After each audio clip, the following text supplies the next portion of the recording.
Hello students, let us continue with the first lesson, plant anatomy and plant physiology in biology. So today we are going to see about mitochondria. Let us know what is mitochondria. In your previous classes you have seen there are many cell organelles in a cell like Golgi apparatus, endoplasmic reticulum. The same way mitochondria is also one of the cell organelle present in the eukaryotic cells. Now, what is the structure of mitochondria? It is filamentous or granular cytoplasmic organelle. Cytoplasmic organelle means it is present in the cytoplasm of the eukaryotic cells. So, it is the cytoplasmic cell organelle. Okay? It was first discovered by Kolliker in 1857. What is the main function or the main importance of mitochondria is they produce the ATP, that is the adenosine triphosphate. Adenosine triphosphate is also known as the powerhouse of the cell because they are the main energy currency or the energy givers for the cell. Whenever the cell requires energy, they need ATP, that is the adenosine triphosphate.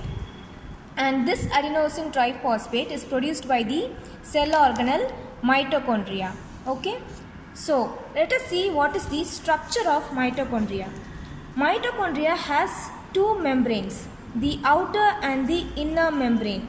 So, see here, the mitochondria has finger-like projections called as the cristae. DNA particles are present in the mitochondria. Ribosomes are present. This is the outer membrane and this is the inner membrane. And in between the outer and inner membrane, you have the intermembrane space. And this is the matrix of mitochondria, and you also have certain F1 particles in the mitochondria. So mitochondria has two membranes, outer membrane, inner membrane. In between the outer and the inner membrane, you have the intermembrane space. You also have organelles like ribosomes, DNA, and you have finger-like projections in the inner membrane called as the cristae, and F1 particles are also present in the mitochondria. Now, so the outer membrane is smooth. See, this is the outer membrane. So, the outer membrane is smooth and it is freely permeable to most small molecules.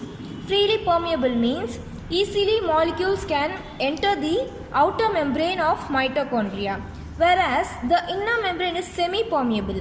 Semi-permeable means it is not that much free and it does not permit so easily for the molecules. So, the outer membrane is smooth.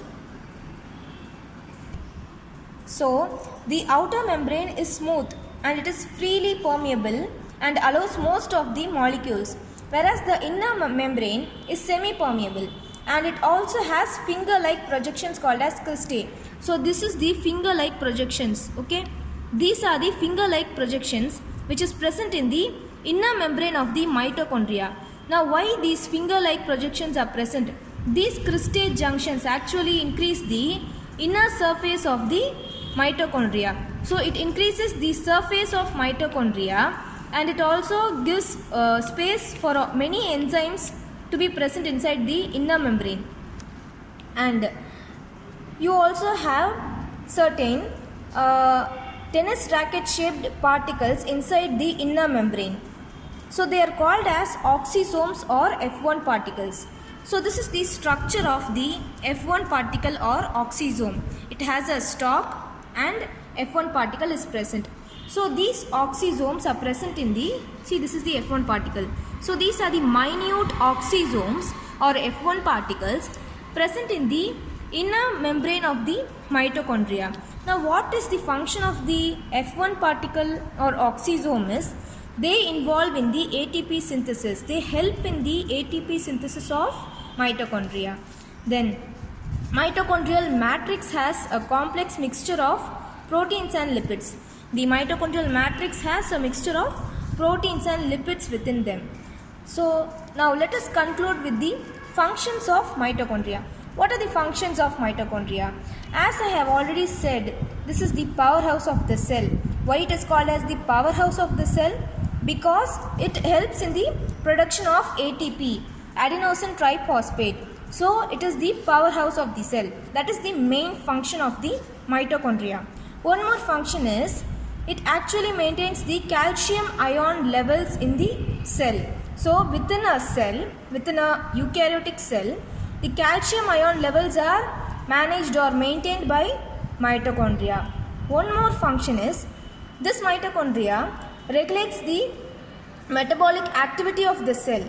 So what is metabolic activity? Metabolic activity means processes which is happening within a cell. That is, it can be a anabolic process or catabolic process. Under metabolic activities you have two things, anabolic and catabolic process.